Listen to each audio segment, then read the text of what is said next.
Bien, acá tenemos nuestro resultado. Cambiamos el coil o la bobina del número 4.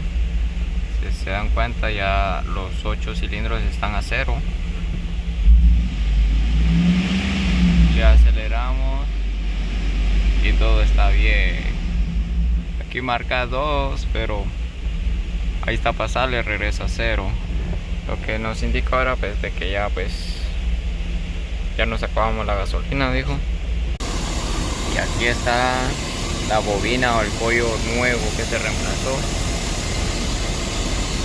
y el motor parejito. Saludos pues amigos.